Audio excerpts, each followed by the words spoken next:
Coming to you straight from the Rio Grande and beyond, broadcasting to the four corners of the globe. So grab your seat, your coffee, or your sundowner. Okay, everybody, here we go. On point, as always.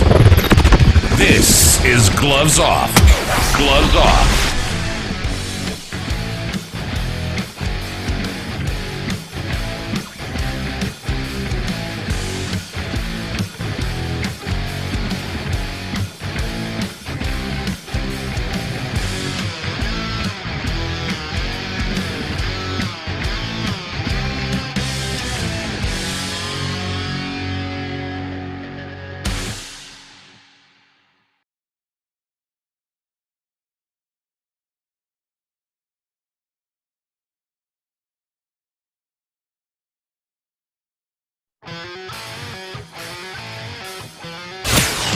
Gloves Off is always on point. On point. Bringing you the best on current issues, community affairs, and the happenings around us. This segment of Gloves Off is brought to you by the best, so pay them a visit. Check them out. This is Gloves Off.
Sandra Whitten. How are we doing, Sandra? Good, how are you? Good, good. Awesome. Thanks for having me, Paul. I really appreciate it. Thanks for coming out.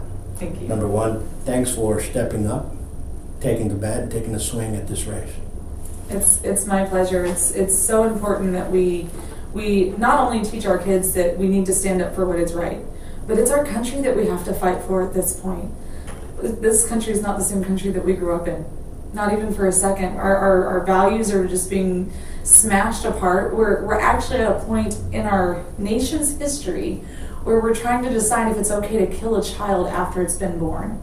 That's not the country we grew up in. No, it's not. It's certainly not the country we want our kids to have to raise their children in, if they're allowed to. No, you're absolutely correct. There's been a lot of changes, and they're not the same values, or how can I put it, people have been quashed from values now. Mm-hmm. The lack of care is no longer there anymore. So it's appalling to see bills being passed or trying to be passed on, guess what, 2 hours before birth, 3 hours before birth, after birth, and you're trying to figure out, is this for real, or are we just somehow living in some kind of twilight zone that's coming of age, you know? And it's important that we get people that actually care into our leadership positions. Absolutely. I mean, just the fact that just a child's life is a bargaining chip anymore. I mean, that's definitely not what our forefathers had in mind when they created our country.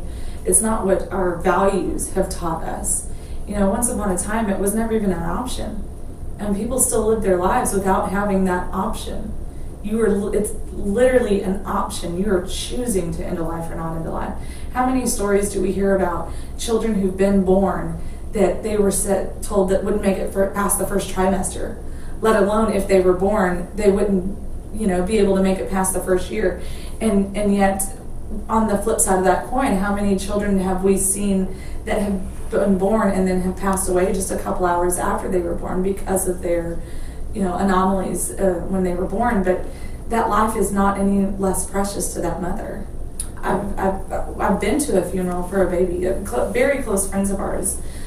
Their child was passed away just a few hours after it was born, and the doctors tried to persuade them to abort the baby, and they said absolutely not. That it is not our choice to make on if this child lives or dies. I understand the reasons why there's laws for that.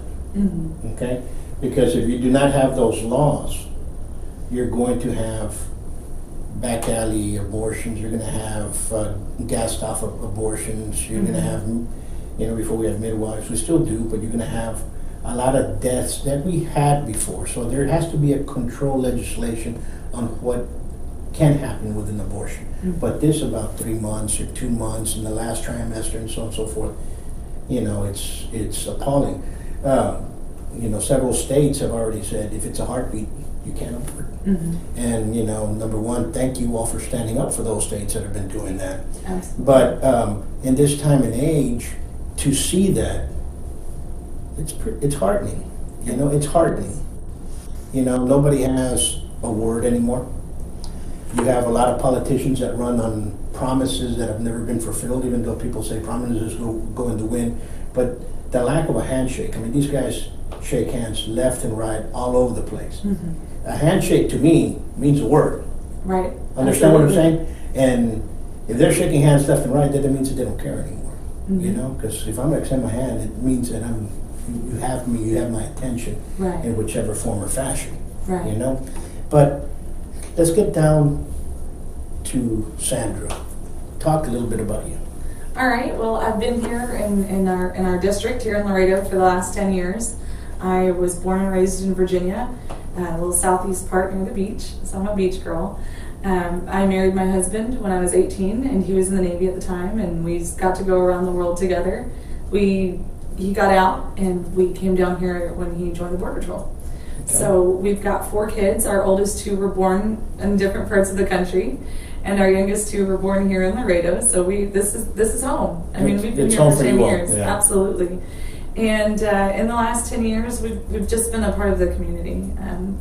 I've gotten to do anything from coaching baseball to teaching little girls how to pirouette, and different church activities and committees that I've gotten to be on for Border Patrol agents and their families, and as they're transitioning in or even as they're transitioning out, just to be able to move back and forth kind of the way we used to in the military.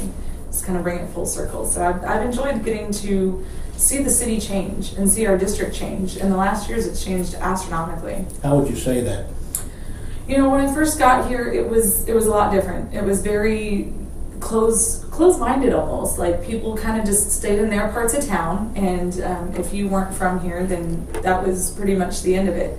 I think what has changed the community is they started interacting with us just as we started interacting with them, and the oil field boom about the same time that we got here certainly helped, because we had a large number of just people from all over coming in and out and making Laredo either home or a transitional home for a short time, and bringing more outside businesses in definitely helped. And it just, watching the city go from being very old-fashioned, it's just us, this is just our family, to finally welcoming and enjoying everybody that was coming in, and letting us be a part of the heritage that's here has just been fantastic. The friendships that we've made since we've been here, it's been really more like family. Our kids have their Laredo grandparents that they call abuela and abuelito and stuff like that. So it's really great to see just the different parts, and to enjoy this aspect of my kids' heritage. My kids are actually Hispanic from my husband's side, so Sure.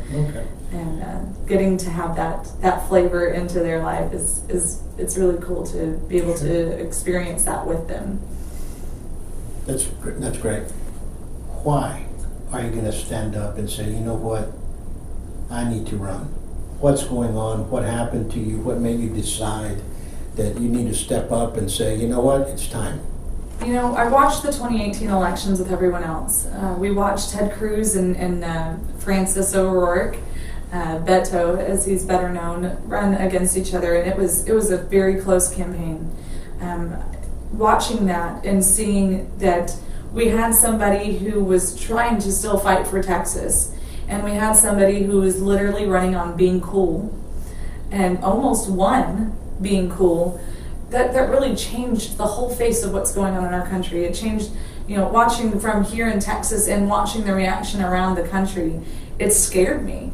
If you can win an election on being cool and not for, this is what I want to fight for, these are the values that I really have, you know, running on a false persona of you know, a fake name and fake agendas, which never really were there. Now watching him poll is 2% in a presidential race, you know, it's laughable, because we know that we know that was what was going to happen when he said he wanted to run. But you know, watching that happen was just baffling. It baffled every political person on either side of the aisle, just to watch how it unfolded. And then when we came through to December, the end of December, first part of January, while the government was closed, we're a one-income family. When we moved down here, we were so far away from our family and stuff, we decided that on the whole I should be home with our kids. We have 4 of them, so I stay pretty busy, you know. But when the government shut down and I watched our congressman pretend like there was nothing going on and he was not fighting for the people of his district. 800,000 people went without a paycheck for 6 weeks. 800,000 people had to cancel their Christmas vacations while the Speaker of the House was off in Hawaii, while members of her cabinet and by members of the DNC were out in Puerto Rico drinking it up and having a party on the beach. Our agents and the other 800,000 family members didn't know where they were going to get their next meal from. But that wasn't important. There's no crisis going on here on the border.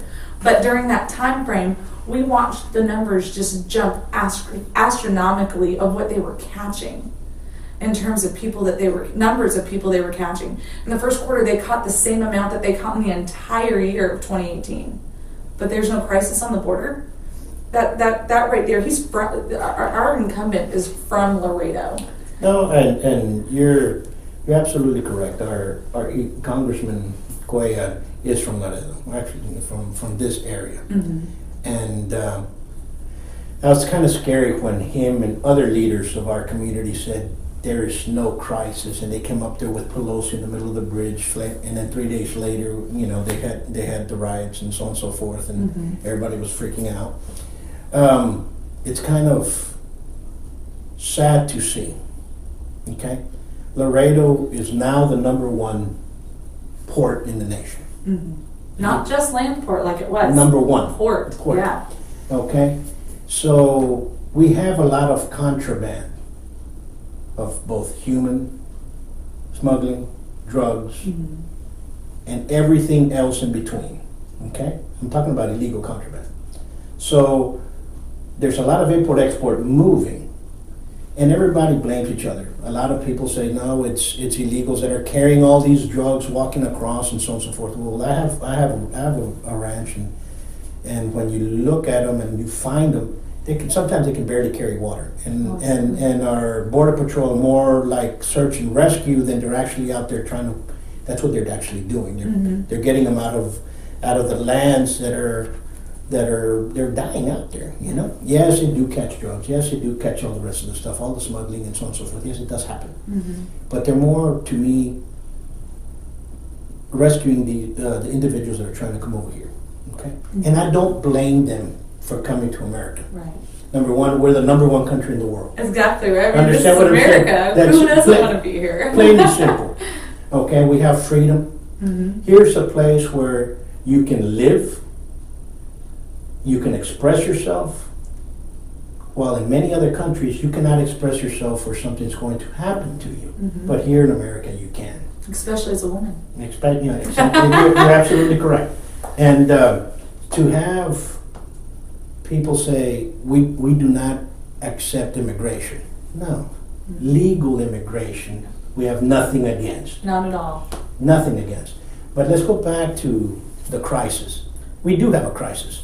And that crisis is up and running. And now he's changed his tune. Now he said that we need this. Now he says this. You know, it's hard for me to understand, because I've met the congressman. I've known the congressman. He's helped us out in several things in the past. But for him to change that way, it's hardening to see. You know, it's been kind of funny to watch just in the last couple of months. It's not just him that's starting to slowly say, oh, well, there might be something going on down there. You know, just a couple of seconds ago, you were talking about being on the ranches and stuff like that. Well, what a lot of people don't understand, or maybe they just have not been told, but the Border Patrol agents actually do, their first line, their very first thing that they are sworn to do is to help. They're helpers. They're first responders. You know, they're not just out there to just ruin people's lives. You know, the police kind of get the same bad rap. You know, oh, they're the bad guy. No, they're not the bad guys. They're just trying to enforce the laws that we have on the books. So during the summer when it's 115, sometimes it even gets up to 120 degrees, and it can stay that way until 8, almost 9 o'clock at night. And we have these big, vast, open desert ranches. And what happens is we have these families, or we have these kids, or these elderly people who have literally spent more than a lifetime saving to come over here. And they pay their admission, that their handlers are going to get them here safely. They get them across the river, and then they just drop them. I can't tell you the number of times that agents don't get to eat their lunch because they've come across a child who has not eaten in days or even a week. Or family members who, you know, they're diabetic, so their blood sugars just drop like a rock. They try to start an IV on them, and their veins are so frail that they cannot start the IV to be able to get them to a hospital. They literally are the last face that they see when they pass away. And they just have to hold their hand and tell them it's going to be okay. You know, they don't see the side of the agents that come home at night and can't sleep for days because they've had to do this for 3 or 4 days in a row. And they miss their kids' birthday parties, or they miss their Christmas vacations, but there's not a crisis that's going on. You know, we can argue, disagree about whether or not people should come to our country legally or illegally, although the Constitution has some rules about it. But let's just talk about the humanitarian side for a second. Let's talk about the side that CNN and MSNBC and the Democrats don't want to talk about. You know, just this last couple of weeks ago, they had another 18-wheeler with like 36 aliens in the back of the truck. No water, no food. They're, you know, literally slopping around in their own feces. But this is okay? That's not okay. Look at it from a parent's side. What if that was your child in there? Look at it from a grandparent's side. What if this was the only way that you knew how to make it okay for your family? But the problem is that there's actual people that are running campaigns in these South American countries. It's not just Mexico. In fact, most of them are coming from Central and South America. There's actual Facebook and television and billboard campaigns telling them this is the only way you can get into America. And that's simply not the case. They'd actually spend way less coming into the country the law-abiding legal way, and then they'd even have themselves a little nest egg once they get here to be able to set up and possibly even have a great business. To me, the immigration laws need to be revamped. They need to be checked out. And listen, you get people, they say, everybody blames Trump, our president. He's doing a great job. Everybody's blaming Trump. Well, wait a minute, let's step back a little bit. The majority of the Congress have been there 20, 30 years. I know Henry's been there at least 18. Cuellar's been there 18 years. He's easy. If I might be right about, you know, because before that he was Secretary of State. Right. So, and Pelosi's been there, what, 30 plus? I think 95 years is how long she's been there.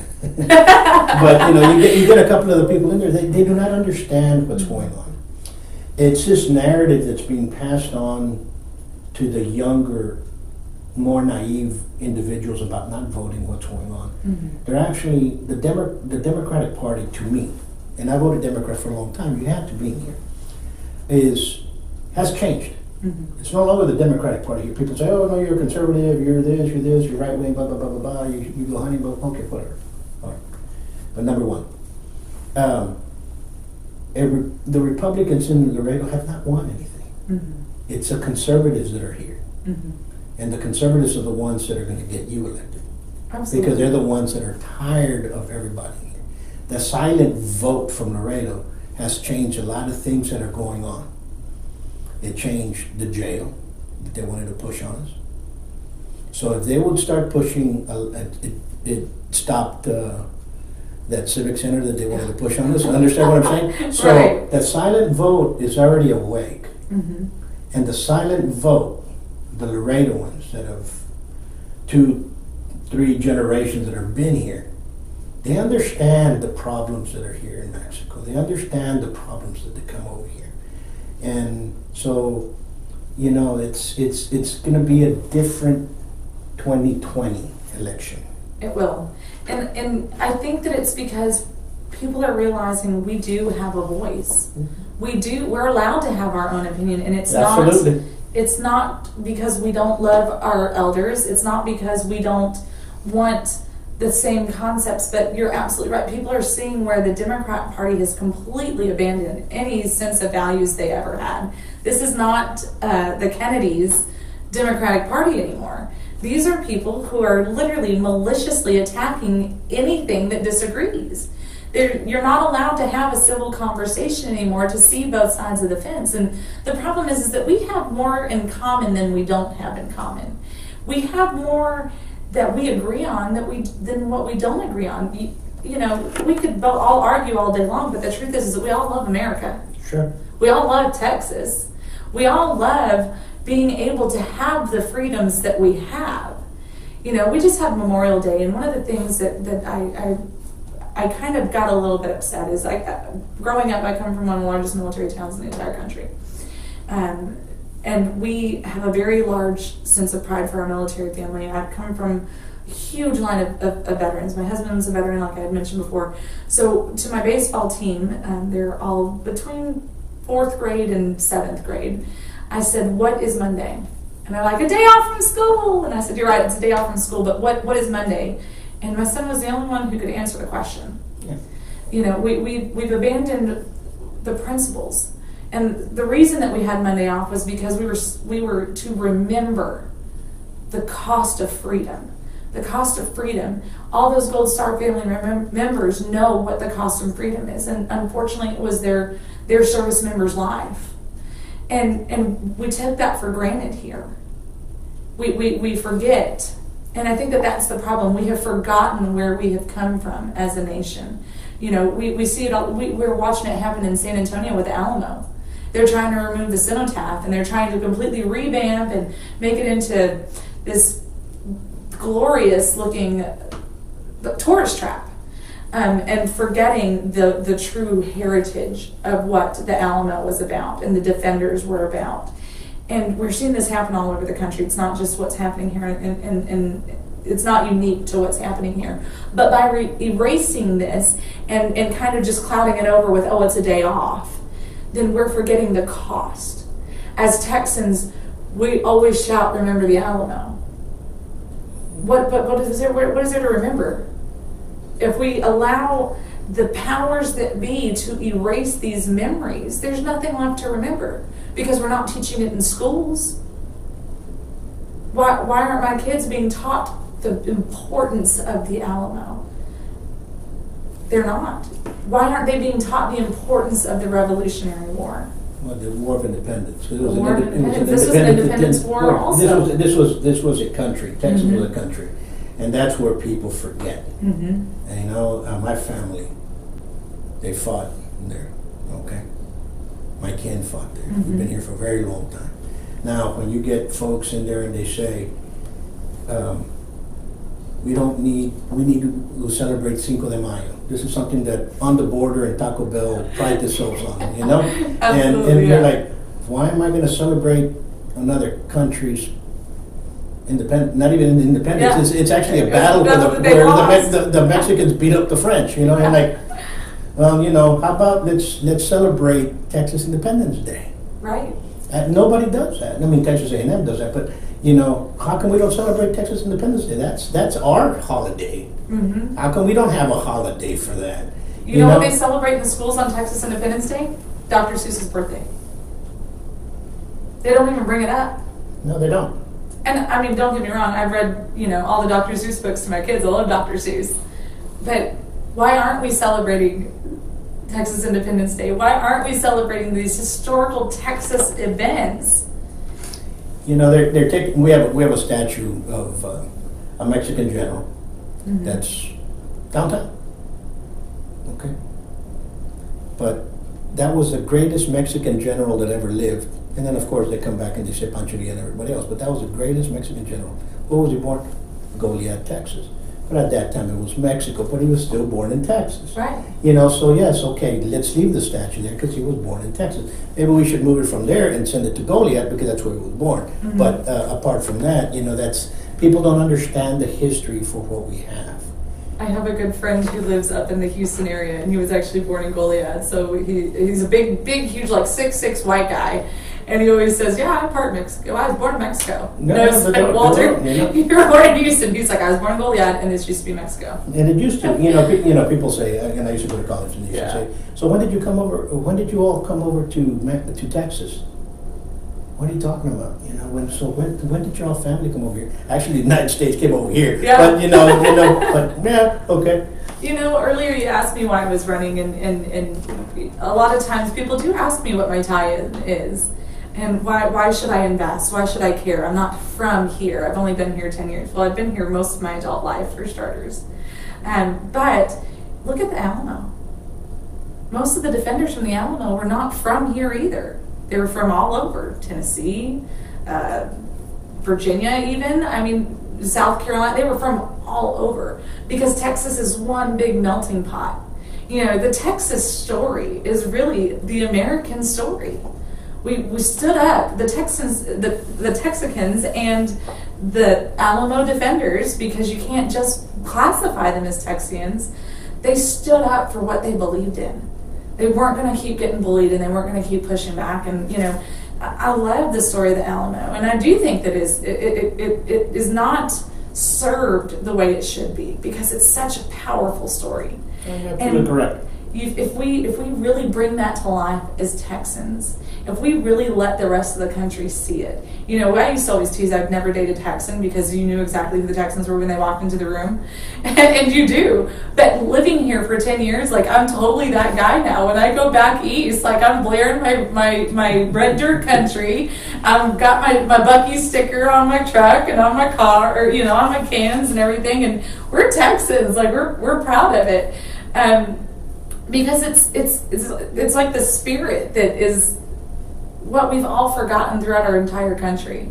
And it's because we do, as Texans, want to instill that pride in our kids. And when we get up to Washington, D.C., or we stand in front of a camera and say, "Oh, no, there's nothing going on down there. Nothing to see here," as they say, that's not being true to yourself. It's not being true to your home. It's not being true to your state. You can't sit here and tell me that there's nothing going on when I see it every single day. My kids play at Father Manuel Park. I've seen what happens on our border every single day. I live where you can hear the gun battles going on over in Mexico every single day. You know, you have a great point right there. Several years ago, Laredo started a Laredo Safe billboards. I don't know if you saw them. They were on 35 in different areas. Why? Because people didn't want to come down here because of the narco cartel crime that was going on. Everybody said, "Is it coming over to Laredo?" It wasn't really here in Laredo, but every real estate agent was priding themselves for selling the next capo's home over there in Plantation and so on and so forth. "Oh, so-and-so from the Zetas, you know, we just sold them the house." And you're like, "The who? What? Yeah. What are you talking about?" You know, so the majority of those individuals live here. They just go over there and do their work. Right. Okay, so of course they're going to kind of keep this safe. All right? Laredo prides itself in safety. Yes, we're kind of safe. No. But I have a lot of friends of mine that are Border Patrol, that are working with, also that are in task forces. In fact, I have a student of mine a month and a half ago called me up crying. And he tells me, I want to thank you for training me years ago, Profe. And I go, what happened? I mean, this is a grown man. He's crying on the phone, and he says, we walked into this house, and this 14-year-old pulled a gun on me. And I popped him in the shoulder and took the gun away and got him on the ground because they were going to kill him, or I was going to.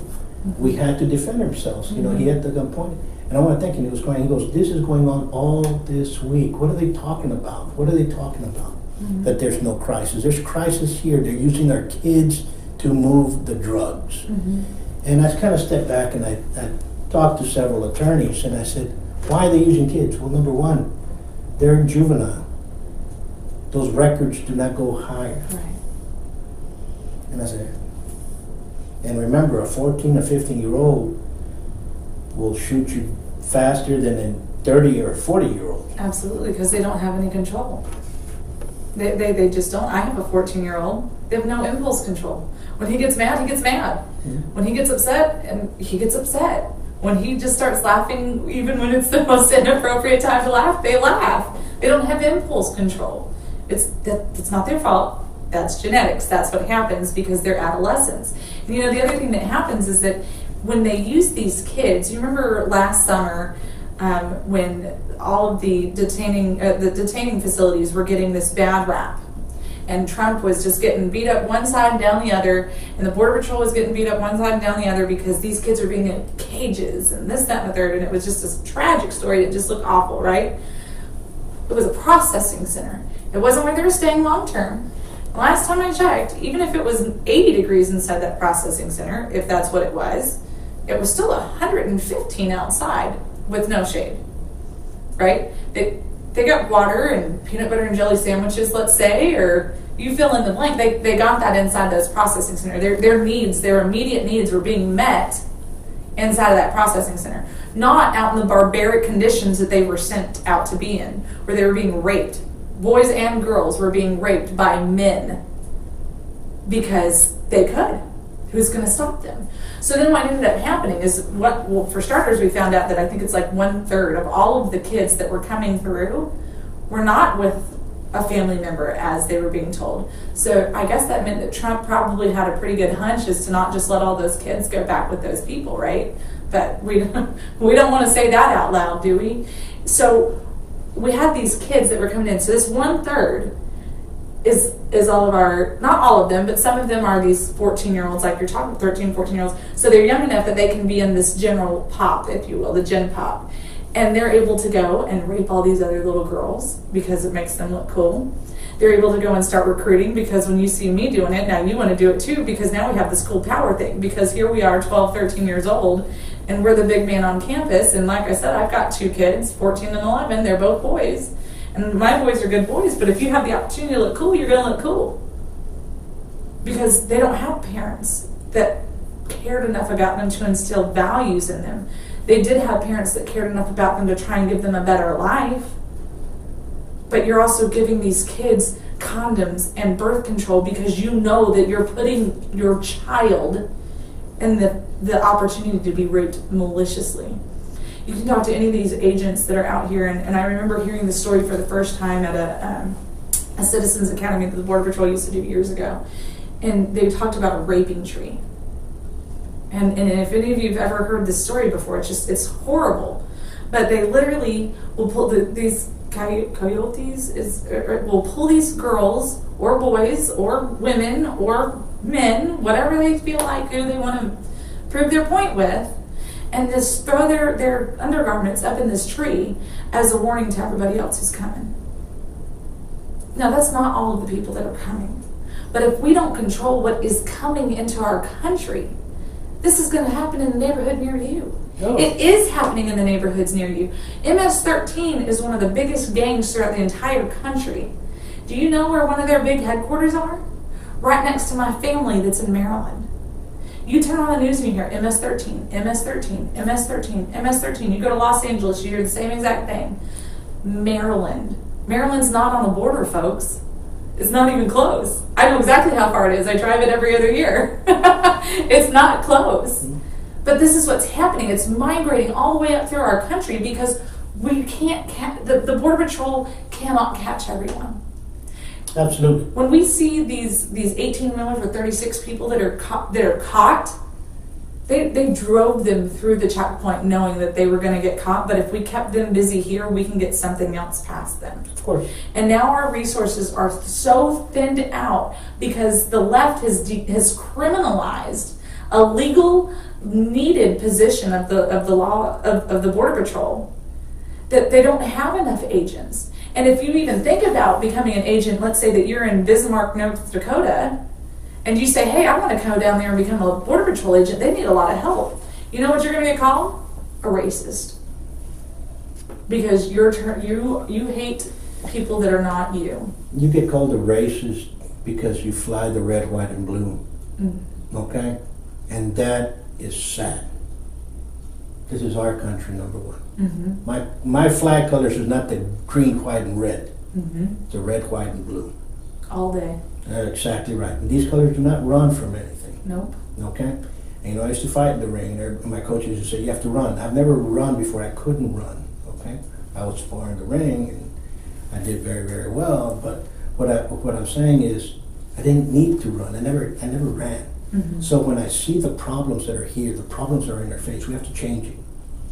When I took myself in, we used to have huge numbers here until I started weeding them out. Why? Because a lot of the little gangbangers that are around here in Laredo were coming here. And once I found out you go. Right, right. So now I'm good kids with good grades and so on and so forth. And okay, if I know that you did drugs, guess what? Go find another school. I'm not going to put up with that.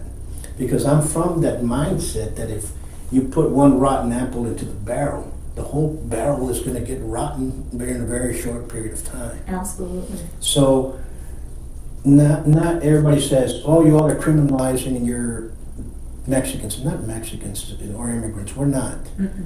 But also Mexico has to put a stop to it. They're allowing this to happen. And they're not putting their foot down. Okay?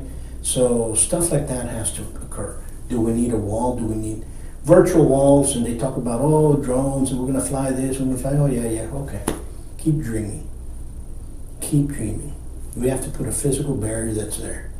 Absolutely. You know, they come in, and some of our leaders come out and they say, we can't put a wall because of our neighbors, but yet they live in a house that has a 10-foot wall. Yeah. And how about your neighbors? That's not being neighborly? No, there's a difference. The walls are here to protect you from entering, because guess what's going to happen to you inside? I'm going to defend what's ever here. That's right. Okay, those that I love, my possessions, my kids, my family, that's what I want to protect. My community. Okay? The sad part, Ms. Whitten, is that now we're teaching our youngsters not to stand up to themselves. And that's very sad. Okay? America was built on, you pride the best baseball hitter. You loved the best fighter, the fastest runner. When you were a kid and you did marbles, and the one that shot the best, those were what you idolized. We pride ourselves as champions. We want to be the best. And the only way you can be your best is when you start standing up. And now we're showing our kids not to stand up, to yell, to whine, to everything else, and we have to change that back. We have to get back to the basics. And it makes me proud, from somebody from Laredo, to have you to come down here, a mom, and say, you know what, I'm going to stand up because I'm rearing my kids right. So I think it's time now to stand up and do something about it. So congratulations on that. Thank you. And may God give you the best voice for you to go out there, and because you just got yourself a vote. Thank you so much. Okay? I really appreciate And that. for you folks out there listening, pay attention to who's going to be voting. Okay, pay attention to not only who's voting, who are they voting for. No cut downs on our congressman. He's done some great jobs for Laredo, but this lack of, we have no crisis, is something that's going to bite them. Absolutely. And and there's a lot of band dogs out there that are going to come biting that wolf. I completely agree. You know, I've never really had. I've always actually kind of defended him. He's not a terrible Democrat, but when you can't lie to a country and tell them that there's nothing going on in your backyard. It's disgraceful. It's deplorable, and I couldn't stomach it. I emailed him when he did it, and I was like, "What are you talking about?" As I'm emailing you, there's helicopters flying so low to find people in the field next to my house that I can feel my walls shake. Don't tell me there's not a problem going on. Well, you answered back? I was 3 months later, and he did not address anything that I said to him in my email, other than he was fighting the good fight for Border Patrol, which he did not. He didn't. 6 weeks was far too long. When everybody left D.C., that showed me their true colors.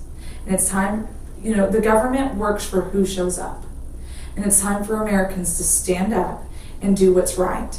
It's time for Americans to, you know, we teach our kids to stand up for the little guy. Both of my boys are very quick to do it. My oldest is a little bit more shy than my middle one.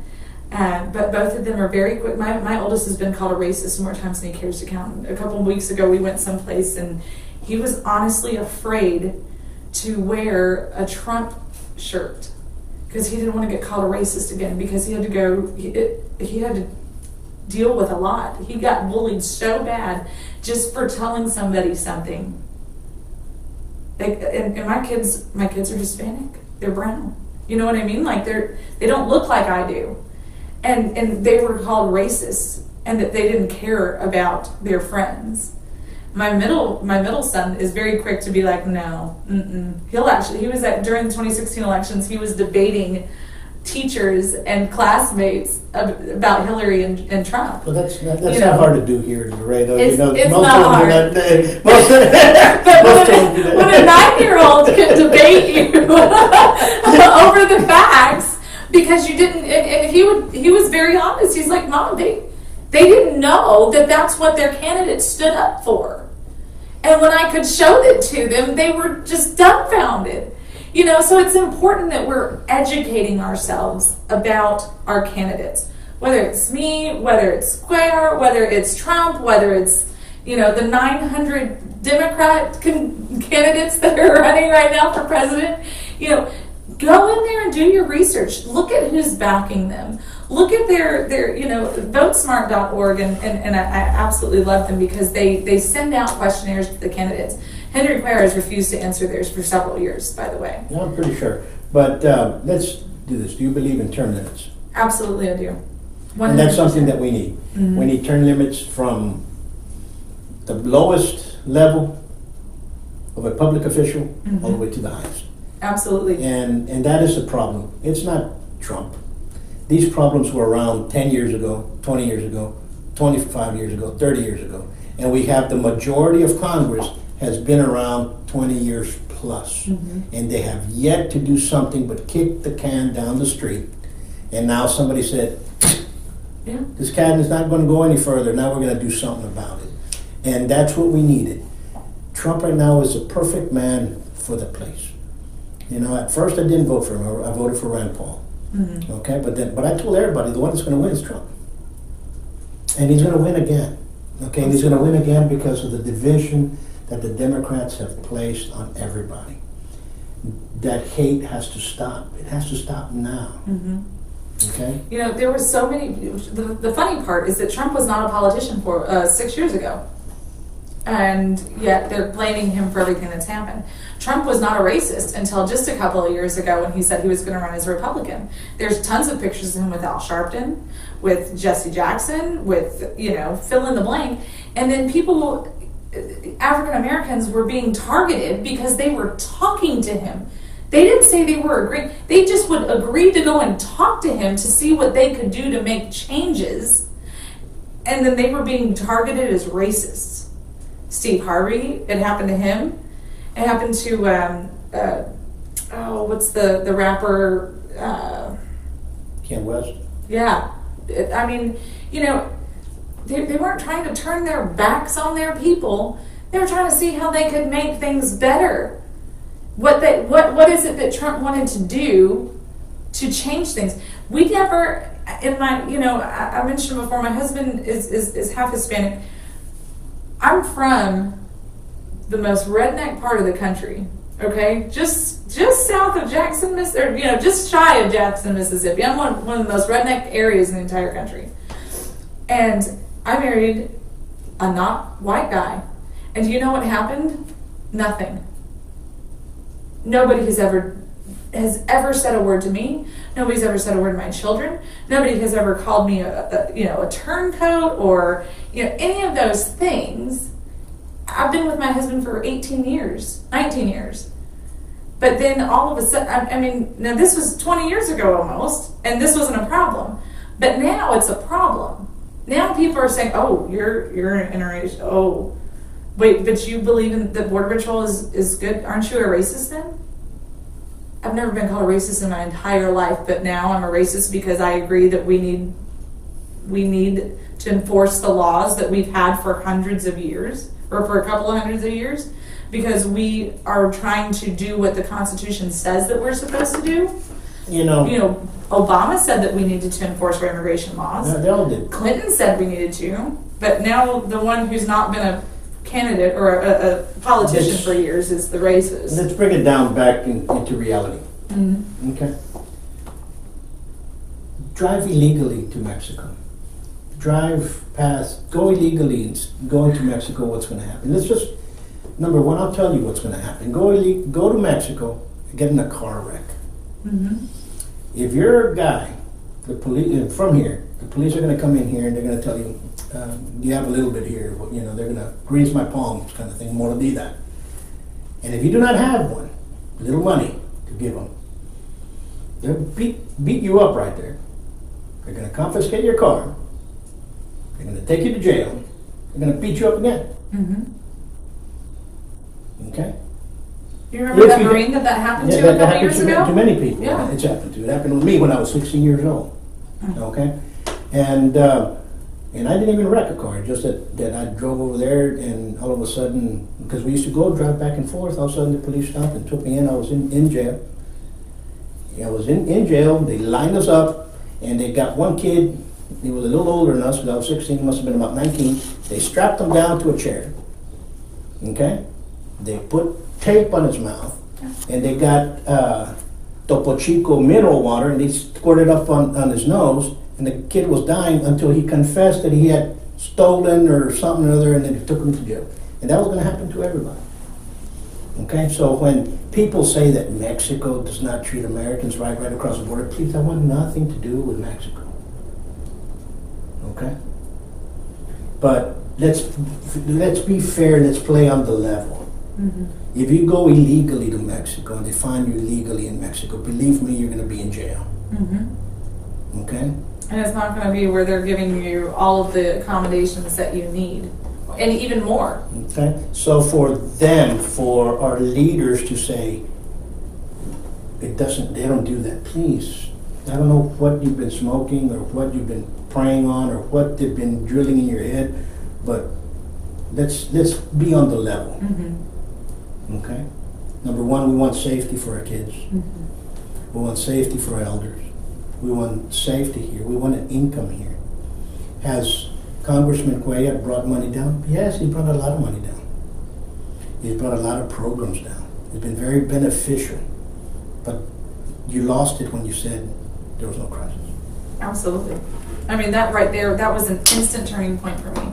Another one that he spun completely out of control was last year when the FBI was raiding City Hall.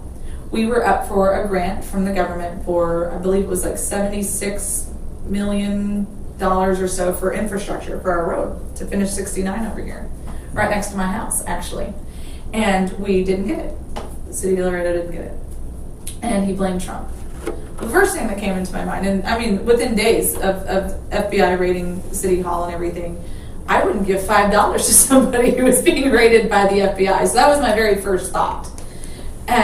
But then I found out later that he was blaming Trump, but Trump had nothing to do with it at all.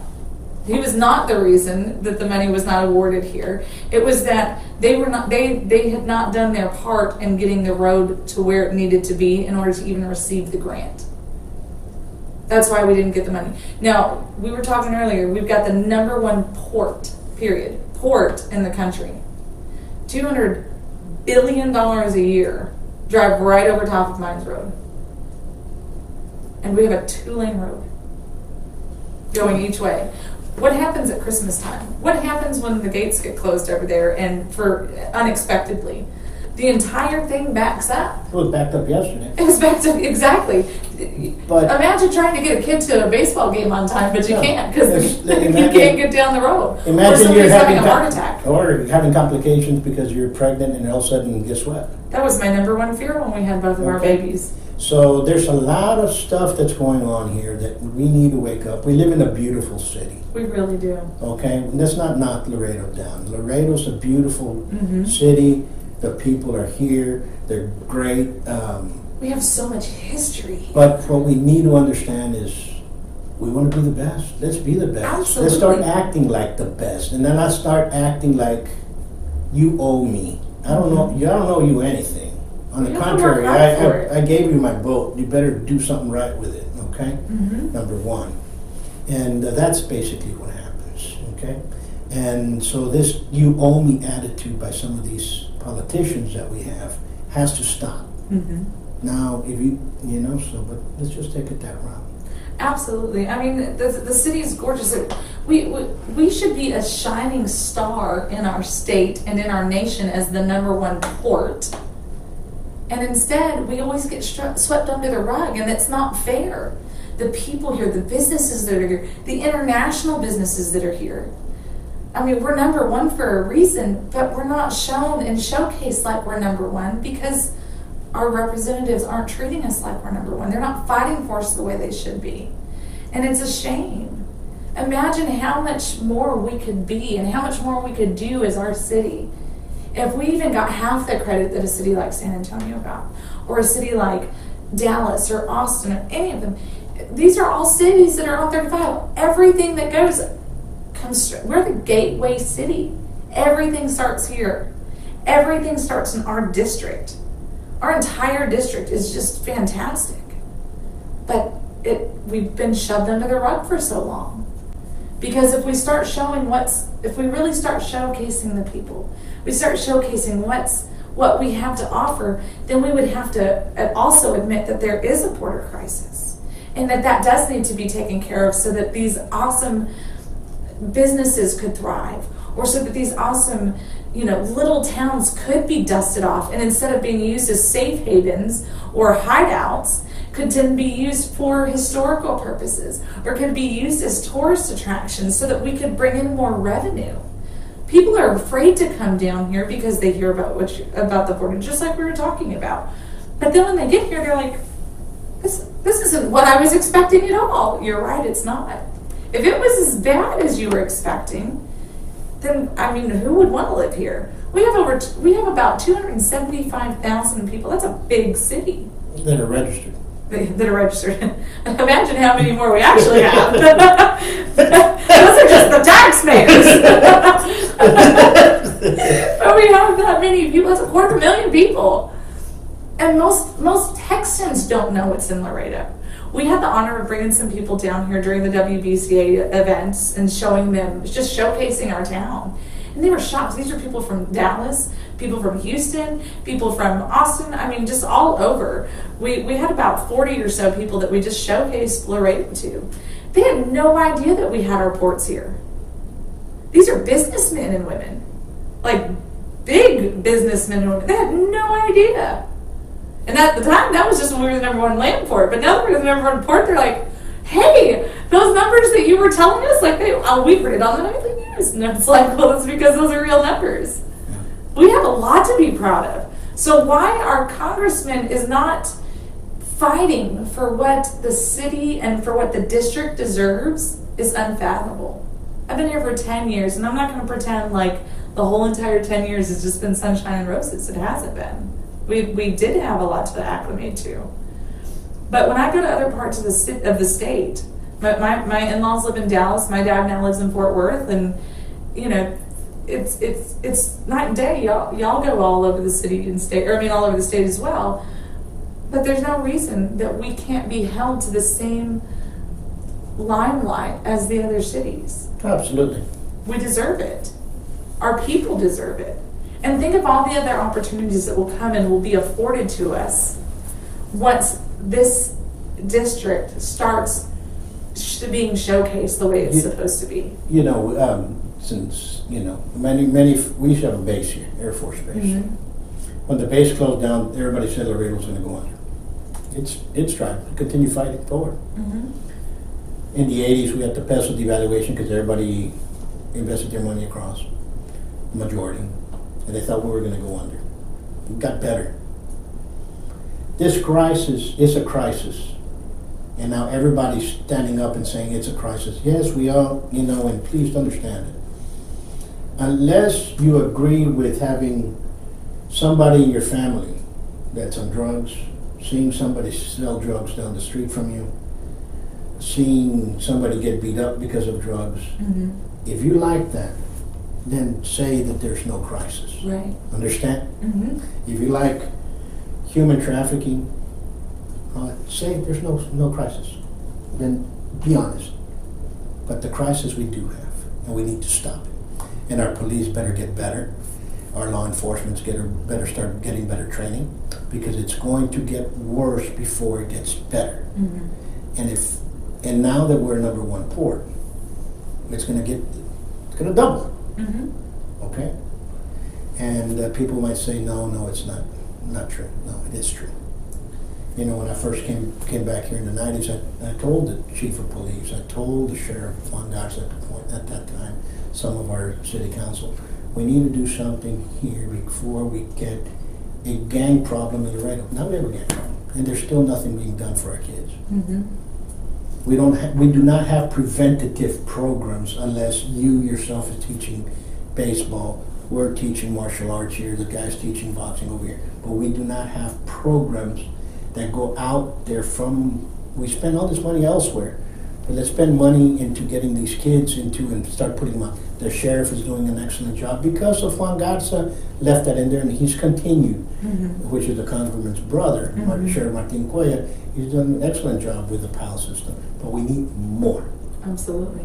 And we need a way to mentor these kids, not just get them out there. We need to touch a base that let's start looking at your grades.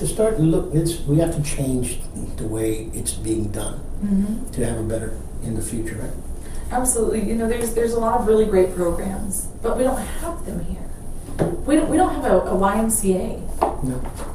The YMCA brings the Big Brother Big Sister program. Sure. Do you know how many people that saves from gangs annually? No. Yeah. I mean, there's so many. That's what I'm talking about. If we start bringing these, but they're all afraid to come here because they're so used to seeing businesses die here because they aren't fitting the mold. You know, we how many restaurants in the last 10 years have we seen that have come in even from other parts of the state?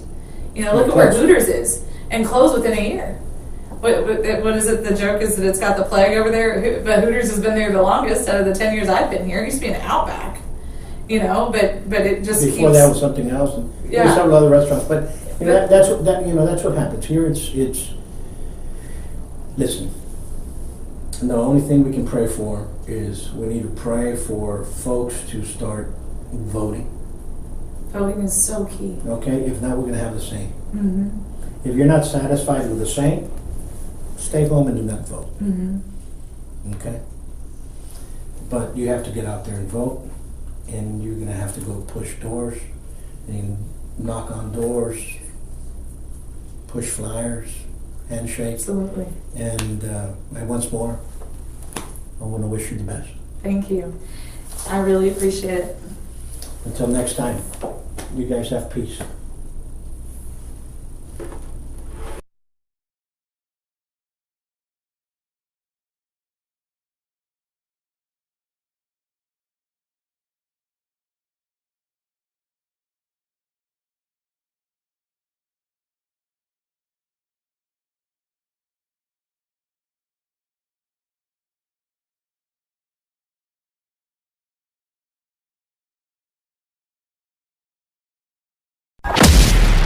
If you've ever wondered, if you ever had a clue what would happen if Batman, the Avengers, the X-Men fought the 47 Ronin, you will have great hitting, power strikes, and speed. This event will be known as the North Texas Stick Fighting Championships. It's open to all martial artists. This is where legends are formed, where they're forged, where they are founded. Sign up now. Call the number 956-401-4868 and look up the website at www.savate.biz.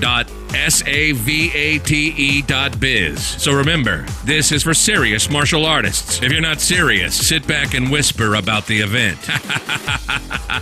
If not, we'll see you there.